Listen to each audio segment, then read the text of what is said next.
शुरुआत करेंगे बड़ी खबर के साथ और अपडेट लेकर आए हैं कोलकाता मामले में, जिस पर पूरे देश में गुस्सा है, उबाल है। कोलकाता रेप और मर्डर केस में तेजी से एक्शन भी हो रहा है। आरजी कर हॉस्पिटल के तत्कालीन प्रिंसिपल संदीप घोष पर सीबीआई ने शिकंजा कसना शुरू कर दिया है। सीबीआई आज चौथे दिन संदीप घोष से पूछताछ कर रही है। सीबीआई को शक है कि पूर्व प्रिंसिपल ने मामले को छिपाने की कोशिश की। कल भी सीबीआई ने करीब 13 घंटे की पूछताछ की थी। उधर इस केस में आरोपी संजय रॉय के दिमाग का आज टेस्ट हो रहा है। एक दिन पहले संजय रॉय का साइकोलॉजिकल टेस्ट किया गया था। वहीं बंगाल के गवर्नर सीवी आनंद बोस ने ममता सरकार पर हमला बोलते हुए कहा है कि महिला सुरक्षा में ममता सरकार फेल हो गई है। गवर्नर आज दिल्ली में है और गृह मंत्री अमित शाह से मुलाकात कर रहे हैं। इधर पद्म पुरस्कारों से सम्मानित 70 से ज्यादा डॉक्टर्स ने पीएम मोदी को चिट्ठी लिखकर इस मामले पर ठोस कार्रवाई करने की मांग रखी है। और ज्यादा अपडेट लेते हैं अपनी संवाददाता अरुणिमा से हम बात करेंगे। अरुणिमा, दिल्ली से लेकर कलकत्ता तक इस मामले पर बड़ा रोष है, बहुत सारा एक्शन एक साथ हो रहा है। फिलहाल के लिए क्या अपडेट है? देखिए, इस वक्त सीबीआई की टीम जो विक्टिम है उनके माता पिता से बातचीत कर रही है। पिछले 4 घंटे से ये बातचीत चल रही है और अभी एक सीबीआई की टीम जिसमें 3 नए अधिकारी हैं वो यहाँ पहुंची है। उनके हाथ में लैपटॉप था और कुछ डिजिटल डिवाइसेस थे। तो आखिर उनका क्या इस्तेमाल हो रहा है और 4 घंटे से क्या पूछताछ हो रही है, इस पर हम सबकी नज़र है। वहीं सीजीओ कॉम्प्लेक्स जो सॉल्ट लेक में है, वहाँ पे आरजी कर मेडिकल कॉलेज और हॉस्पिटल के पूर्व प्रिंसिपल संदीप घोष के साथ आज चौथे दिन भी पूछताछ चल रही है। जाहिर है संदीप घोष के जवाबों से सीबीआई संतुष्ट नहीं है, इसलिए बार बार हर दिन करीब 12 से 14 घंटे लगातार उनको बिठाया जा रहा है पिछले 4 दिनों से। और बार बार पूछताछ में सीबीआई उनसे ये जानना चाह रही है कि आखिर ये सुइसाइड की थ्योरी किसने फ्लोट की, किसने पेरेंट्स को ये बताया कि लड़की ने आत्महत्या की है, क्यों उस इलाके में रेनोवेशन का काम इतना जरूरी था कि क्राइम सीन के इतने पास होने के बावजूद उसको रोका नहीं गया, और 3 घंटे तक जो माता पिता को बच्ची की बॉडी को देखने नहीं दिया गया, आखिर ये डिसीजन किसने लिया। माता पिता ने मीडिया से बात करते हुए ये भी कहा कि संदीप घोष और हॉस्पिटल प्रशासन इतनी इनसेंसिटिव हो चुके थे कि कुछ पेपर वर्क के लिए प्रिंसिपल के साइन की जरूरत थी, उसके लिए भी वो माता पिता से मिलने नहीं आए। उन्होंने कहलवाया कि अगर उनको सिग्नेचर चाहिए तो वो मेरे दफ्तर में आए। तो आखिर इस तरीके का रवैया क्यों, इतनी इनह्यूमैनिटी क्यों, ये भी सीबीआई पूछ रही है उनसे। साथ ही साथ जो मेन अक्यूज है संजय रॉय, जिनको कोलकाता पुलिस ने ये कहकर गिरफ्तार किया था कि यही अलेजेड रेपिस्ट और मर्डरर हैं, उनका भी साइकोमेट्रिक टेस्ट अभी भी जारी है। और उनके साथ सीबीआई जो मटेरियल एविडेंस जमीन से गैदर करके लाई है वो भी एनालाइज कर रही है। आरजी कर अस्पताल में भी सीबीआई की टीम लगातार जा रही है, वहां के लोगों से भी पूछताछ कर रही है। जी, बहुत शुक्रिया अरुणिमा फिलहाल इस अपडेट के लिए, लेकिन आगे लगातार आपसे और जानकारी इस पर हम लेते रहेंगे। इधर केंद्रीय मंत्री, और इस बीच ये तस्वीरें देखिए ये तस्वीरें पूरे देश की है। जो गुस्सा छात्रों में है, जो रोष छात्रों में है, सिर्फ एक शहर या कोलकाता की बात नहीं, देश के अलग अलग राज्यों में डॉक्टर्स, छात्र सब सड़क पर उतरकर इसका विरोध कर रहे हैं। तो जी, मैं कह रहा था, केंद्रीय मंत्री गिरिराज सिंह ने ममता बनर्जी पर मुकदमा चलाने की मांग रखी है। उन्होंने आरोप लगाया कि ममता सरकार सीबीआई को सपोर्ट नहीं कर रही है और सबूतों को मिटाया जा रहा है। बंगाल में समझ में नहीं आता है कि ममता दीदियों कहने में शर्म महसूस होता है। ममता जी सड़क पर उतरी है, वो क्यों उतरी है? मुख्यमंत्री वो, स्वास्थ्य मंत्री वो, शासन उनका, गुंडे उनके, अपराधी उनके, बलात्कारी उनके, इसलिए उतरी हैं कि इनके चेहरे कालिक से पुत गए हैं और उस चेहरे के दाग को मिटाने की कोशिश बंगाल में उबाल है इनके खिलाफ। कांग्रेस ने भी इस केस को लेकर ममता सरकार पर निशाना साध दिया है। कांग्रेस सांसद प्रमोद तिवारी ने कहा कि यह केस तो निर्भया कांड से भी ज्यादा शर्मनाक है। जो भी दोषी हो उनके खिलाफ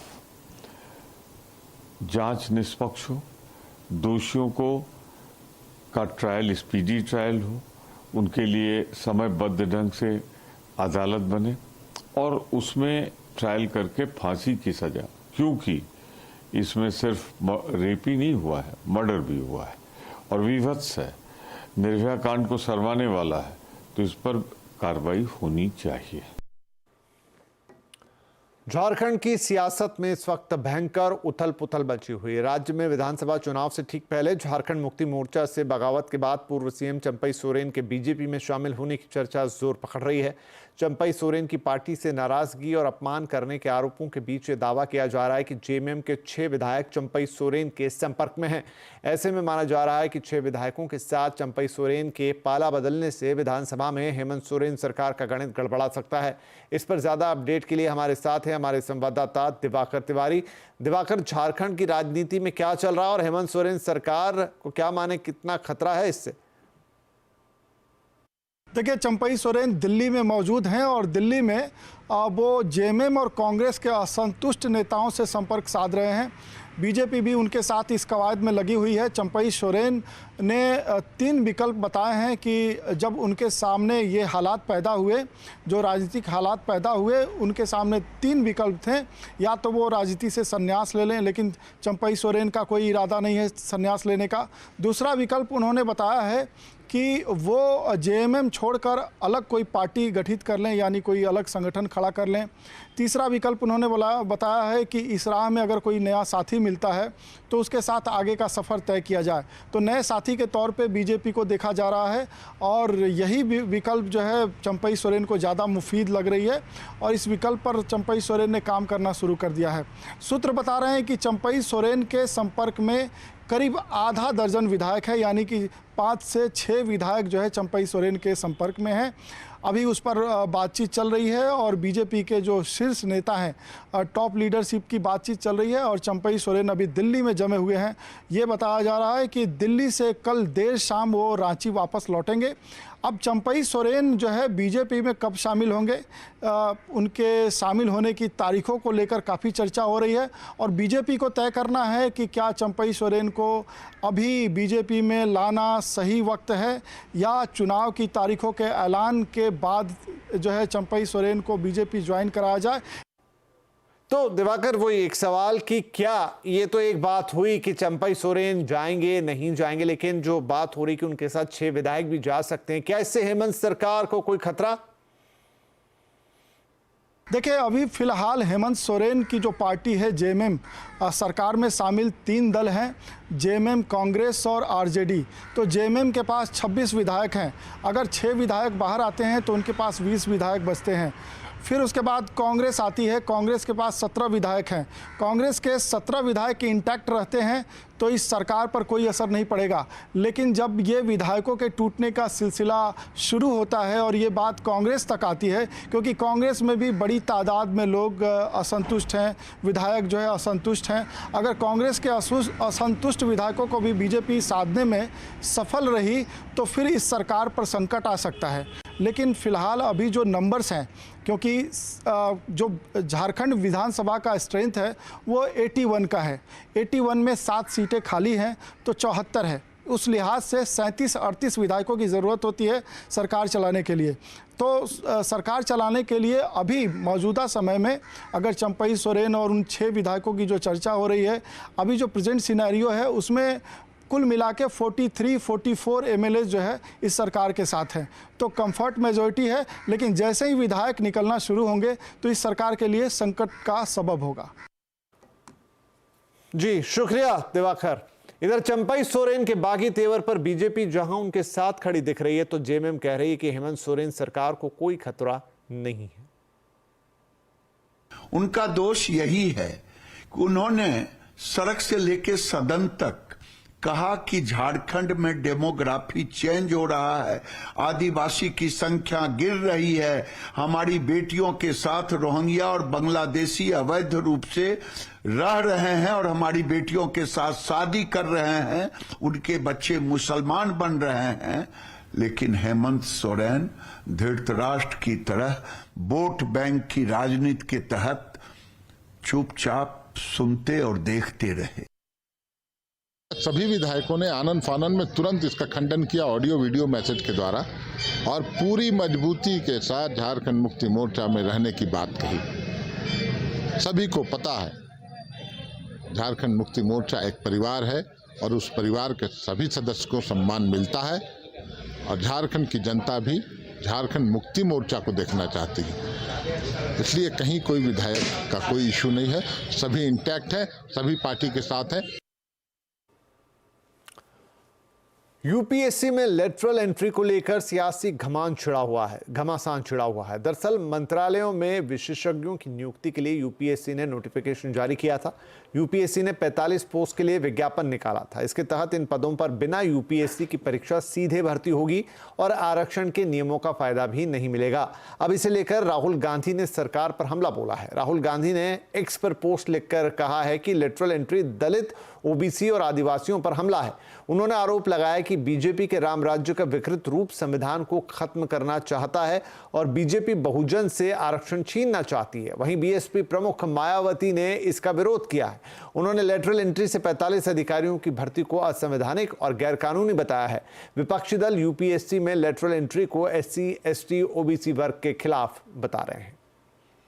जो स्वरूप दिया था वो ये स्वरूप नहीं था कि आप 24 लोगों की लेटरल एंट्री करा लें। क्या आपको आईएएस या किसी भी एग्जामिनेशन, किसी भी परीक्षा पर भरोसा नहीं रहा? यूनियन पब्लिक सर्विस कमीशन पे भरोसा नहीं रहा?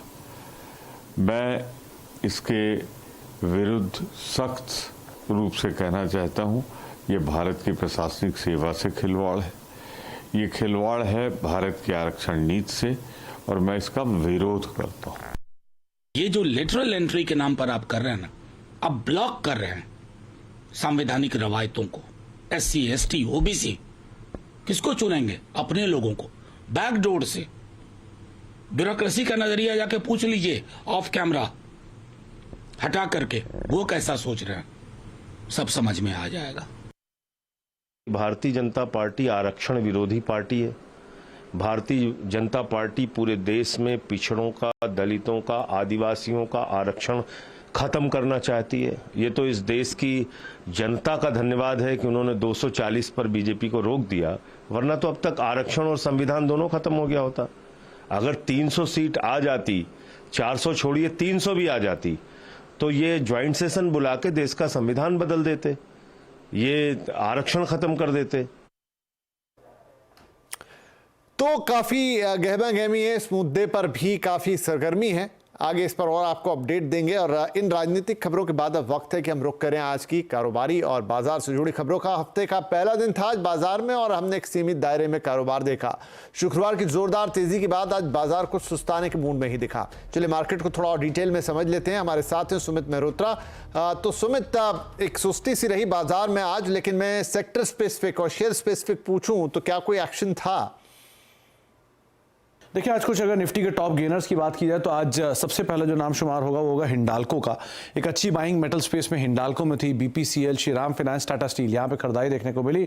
गिरने वाले शेयरों में आज नाम था M&M का। फ्राइडे की तेजी के बाद profit taking. Bajaj auto, IndusInd bank, axis bank करीब 1.5 से लेकर 2.5% तक नीचे रहे। मिड कैप के चढ़ने वाले शेयरों में वोल्टास 5% ऊपर, डिलीवरी 4% ऊपर, पिरामल एंटरप्राइज 4% ऊपर, डिक्सन टेक करीब 3-3.5% की बढ़त यहाँ देखने को मिली। गिरने वाले शेयरों में माजगांव डॉक 5% नीचे, कल्याण ज्वेलर्स 4% नीचे, एपीएल अपोलो 4% नीचे और पीबी फिनटेक करीब 2.5% के आसपास बिकवाली यहां देखने को मिली।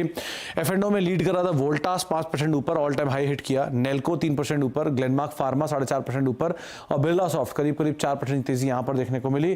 गिरने वाले शेयरों में M&M, max financial, pi industries और जुबिलेंट फूड जहां पर प्रॉफिट टेकिंग देखने को मिली। आज दिन था पीएसयू बैंकिंग बास्केट का, तो उसमें आज Punjab and Sind bank, central bank of India, UCO bank, union bank सब में 2.5 से लेकर 5.5% तक की खरीदारी बनते हुए दिखाई पड़ी। तो एक अच्छा सेशन, लेकिन सिलेक्टिव स्टॉक्स के ऊपर कामकाज होता दिखाई पड़ा।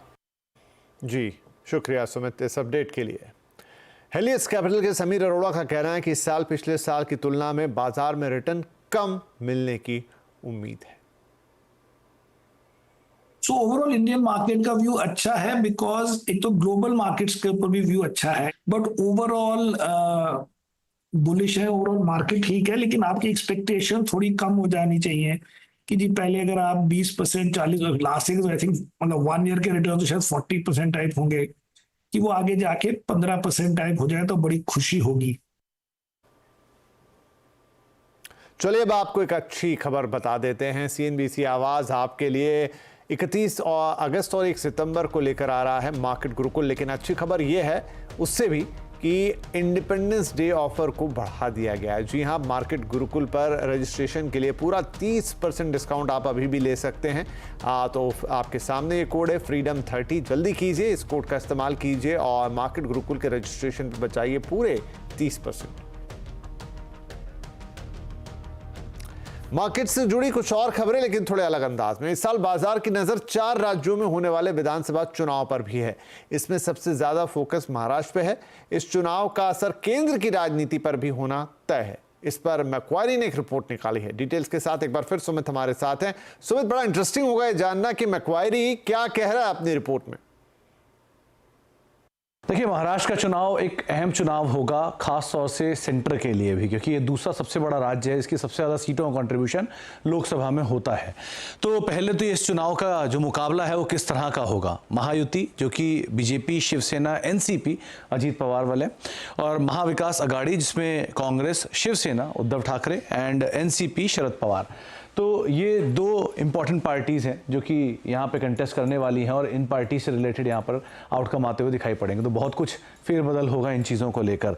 अभी ऑलरेडी सेंटर की तरफ से काफ़ी ज़्यादा इंसेंटिव्स दिए गए हैं बजट में भी और अदरवाइज भी स्टेट लेवल पर। तो वो भी बढ़ने की बातचीत है एक तरफ, लेकिन दूसरी तरफ इश्यूज़ भी हैं क्योंकि उससे बर्डन काफ़ी ज़्यादा बढ़ता हुआ दिखाई पड़ रहा है। क्यों महाराष्ट्र इंपॉर्टेंट है पहले ये देखिए और इसका इम्पैक्ट कैसे कैसे आता हुआ दिखाई पड़ेगा। दरअसल महाराष्ट्र लोकसभा सीट के हिसाब से दूसरा सबसे बड़ा जो राज्य है, इसलिए पीएम मोदी की जीत के लिए यहाँ पर जीतना बहुत ज़्यादा ज़रूरी होगा। करीब करीब 48 सीटें आती हैं यहाँ से और ये सेकंड लार्जेस्ट स्टेट है जो ये कंट्रीब्यूट करता है सेंटर में। महायुति के जीतने से केंद्र सरकार की स्थिति में और ज़्यादा सुधार और ज़्यादा स्टेबिलिटी आने की बातचीत जो कि मैक्वेरी कह रहा है। महाराष्ट्र क्यों ज़रूरी है? दरअसल महाराष्ट्र ना केवल सीट्स के लिहाज से बल्कि फाइनेंशियली भी, फाइनेंशियल कैपिटल ऑब्वियसली मुंबई तो है ही, लेकिन बाकी भी बहुत कुछ इंपॉर्टेंट है यहाँ से। सीटों के लिहाज से दूसरा सबसे बड़ा राज्य है। देश की कुल जीडीपी का करीब 13 से लेकर 14% के आसपास का हिस्सा अकेले महाराष्ट्र से आता है। देश के औसत 30% से ज्यादा, यानी जो पर कैपिटा एवरेज है इंडिया का, उससे 30% ज्यादा अकेला महाराष्ट्र की तरफ से एवरेज है। कुल एक्सपोर्ट का 16% हिस्सा जो है वो महाराष्ट्र से आता हुआ दिखाई पड़ता है। जो भी रजिस्टर्ड स्टार्टअप्स है इंडिया में, उसका 19% हिस्सा अकेले महाराष्ट्र से आता हुआ दिखाई पड़ता है। म्यूचुअल फंड इंडस्ट्री का करीब करीब 40% AUM अकेला महाराष्ट्र के अंदर है और उसके अलावा देश में सबसे ज़्यादा FDI भी, उसमें भी महाराष्ट्र का नाम शुमार है। तो फाइनेंशियली बहुत ज़्यादा इम्प्लीकेशन इस स्टेट की है, इसलिए भी मैक्वेरी ने इसके ऊपर एक अलग से रिपोर्ट निकाली है। उनका यह भी कहना है क्योंकि जिस तरह से राज्य का जो अभी फ्रीबीज बांटे गए हैं उसके लिहाज से अगर देखा जाए तो राज्य का जो वित्तीय घाटा है वो शायद 3% के पार निकलता हुआ दिखाई पड़ सकता है, जो कि अभी ऑलरेडी 2.5% है, लेकिन इस फ्रीबीज के चलते शायद 3.5%, 3% के पार निकल सकता है। FY25 के लिए राज्य बजट में करीब करीब 2.5% वित्तीय घाटे का एक अनुमान लगाकर चला जा रहा है और अगर 3% का वित्तीय घाटा जैसी स्थितियां आती हैं तो शायद केपेक्स के अंदर गोइंग फॉरवर्ड कटौती आते हुए दिखाई पड़ सकती है, या हो सकता है फ्री बीज और ज्यादा बांटने का स्कोप ना भी बचे। इसलिए बहुत टाइट रोप है और उस टाइट रोप के बीच में अगर कुछ भी आता है तो वो सेंटर के लिए बहुत इंपॉर्टेंट रहेगा। इसलिए एक नई रिपोर्ट मैक्वेरी ने निकाली है महाराष्ट्र चुनाव पर, जिसके ऊपर आपको अदरवाइज भी नजर रखनी होगी। जी शुक्रिया सुमित। आगे बढ़ते हैं, कुछ और खबरों का हम यहाँ पे रुख करते हैं। तो आपको ये बता दें कि इस वक्त चुनाव से पहले कांग्रेस को एक और सिरदर्दी भी हो गई है। मैं बात कर रहा हूँ महाराष्ट्र की ही, जहां कांग्रेस MLA जीशान सिद्दीकी अजीत पवार के साथ नजर आए और वो अजीत पवार की रैली में शामिल हुए। जीशान सिद्दीकी से बात की हमारे संवाददाता विवेक गुप्ता ने।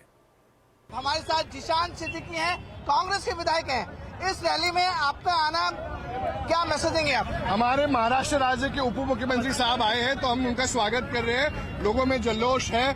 महिलाओं को 15,000 से अधिक वांदे पूर्व के महिलाओं को लाभ मिला है लाडली योजना का, इसीलिए उनका स्वागत है। चलिए चलिए चलिए। आप इस रैली को पूरे जीशान, इस रैली को पूरा सपोर्ट कर रहे हो? 100% सपोर्ट कर रहे हो। लेकिन ये तो रैली जो है वो महायुति की है और आप जीशान, महायुति या कुछ की बात नहीं है, ये महाराष्ट्र के उप मुख्यमंत्री है और स्थानीय आमदार होने के नाते ये हमारा कर्तव्य है। लेकिन आपको यकीन नहीं लगता कांग्रेस के जो लोग हैं, जो बड़े नेता हैं, वो सवाल खड़े करेंगे? कांग्रेस के जो अपर लीडर है वो ऑब्जेक्शन करेंगे? कुछ अच्छा काम करते हैं लोग को तो कुछ बोलते ही है।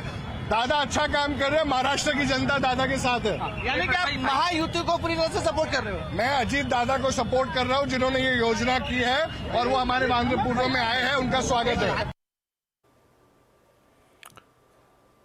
महाराष्ट्र की राजनीति में घमासान मचा हुआ, लाजमी है, चुनाव आ रहे हैं। महायुति और एनडीए दोनों गठबंधन में पार्टियों के बीच तनाव बना है। इससे विधानसभा चुनाव में किसको नुकसान होगा, किसको फायदा, आज आवाज अड्डा में यही होगा चर्चा का मुद्दा।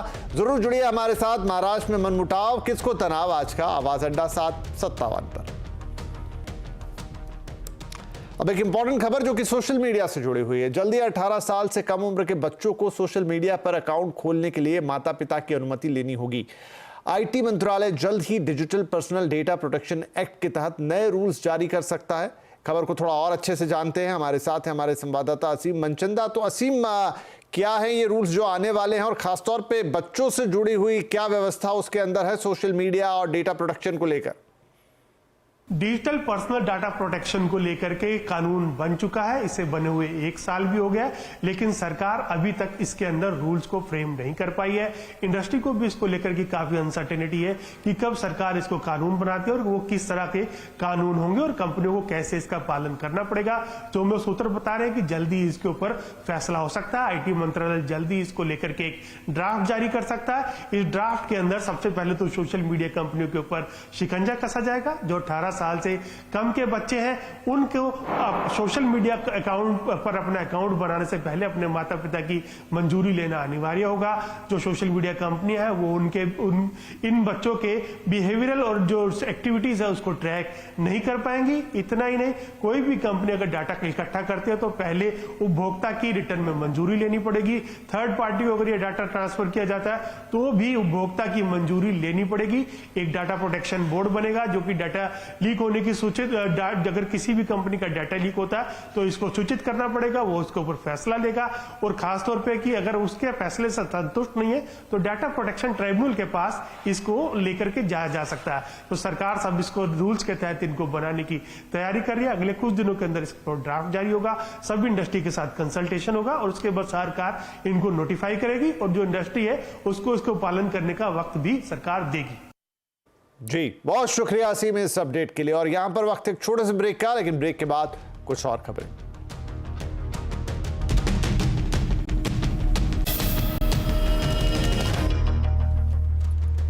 वेलकम बैक, आप देख रहे हैं आवाज समाचार और अब कुछ और खबरें। देश भर में आज रक्षाबंधन का त्योहार धूमधाम से मनाया जा रहा है।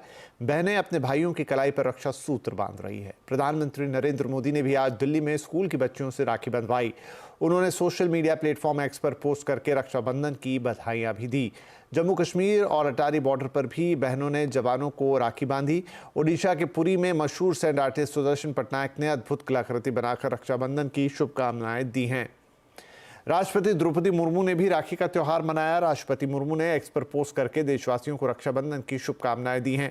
उन्होंने महिलाओं के हितों, अधिकारों और सम्मान को लेकर कहा है कि ये त्योहार हमारी महिलाओं के अधिकारों की रक्षा के लिए हमारे संकल्प को मजबूत करने का काम करता है। इसके साथ साथ नेता प्रतिपक्ष राहुल गांधी ने भी अपनी बहन प्रियंका गांधी के साथ राखी के मौके पर सोशल मीडिया साइट एक्स पर तस्वीर पोस्ट की और सभी देशवासियों को रक्षाबंधन की बधाई दी है। रक्षा मंत्री राजनाथ सिंह ने भी रक्षाबंधन का त्योहार धूमधाम से मनाया। दिल्ली के संविद गुरुकुलम गर्ल सैनिक स्कूल की छात्राओं ने राजनाथ सिंह को राखी बांधी। राष्ट्रीय सैनिक संस्थान की उषा राणा ने भी रक्षा मंत्री को उनके आवास पर जाकर राखी बांधी। इधर देश में अलग अलग राज्यों के मुख्यमंत्रियों ने भी राखी बंधवाई। मध्य प्रदेश के मुख्यमंत्री मोहन यादव और राजस्थान के मुख्यमंत्री भजन लाल ने राखी के मौके पर अपनी कलाई पर राखियां बंधवाई। ओडिशा के मुख्यमंत्री मोहन चरण मांझी ने स्कूल में बच्चों से राखी बंधवाई। तो असम के मुख्यमंत्री हिमंत बिस्वा शर्मा समेत त्रिपुरा के सीएम माणिक साहा ने भी महिलाओं से राखी बंधवाई। हरियाणा के मुख्यमंत्री नायब सिंह सैनी ने अपने घर पर राखी का त्योहार मनाया। ओडिशा सरकार ने महिलाओं को पीरियड लीव देने का ऐलान किया है। ऐसी व्यवस्था बिहार, केरल और सिक्किम जैसे राज्यों में पहले से एक रूप में मौजूद है। तो क्या वक्त आ गया है कि पूरे देश में पीरियड लीव सभी महिलाओं को जो कामकाजी हैं मिलनी चाहिए? जानने के लिए देखिए कंज्यूमर अड्डा 5:57 पर। बड़ा विषय है, बहस भी, चर्चा भी बड़ी करेंगे। जरूर जुड़िएगा हमारे साथ। आजादी का जश्न मनाने के लिए अमेरिका के न्यूयॉर्क में इंडिया डे परेड निकाली गई है, जिसमें अयोध्या के राम मंदिर समेत 40 से ज्यादा झांकियां निकाली गई। राम मंदिर की भव्य झांकी ने सबका ध्यान आकर्षित किया। परेड में 50 से ज्यादा मार्चिंग ग्रुप और 30 से ज्यादा मार्चिंग बैंड्स शामिल हुए। कई मशहूर हस्तियां भी परेड में दिखाई दी। Bollywood actress Sonakshi Sinha grand marshal थी। साथ ही पंकज त्रिपाठी और मनोज तिवारी भी इस परेड में दिखाई दिए। भारतीय लोग परेड में हाथ में तिरंगा लेकर ढोल बजाते और नाचते गाते दिखाई दिए।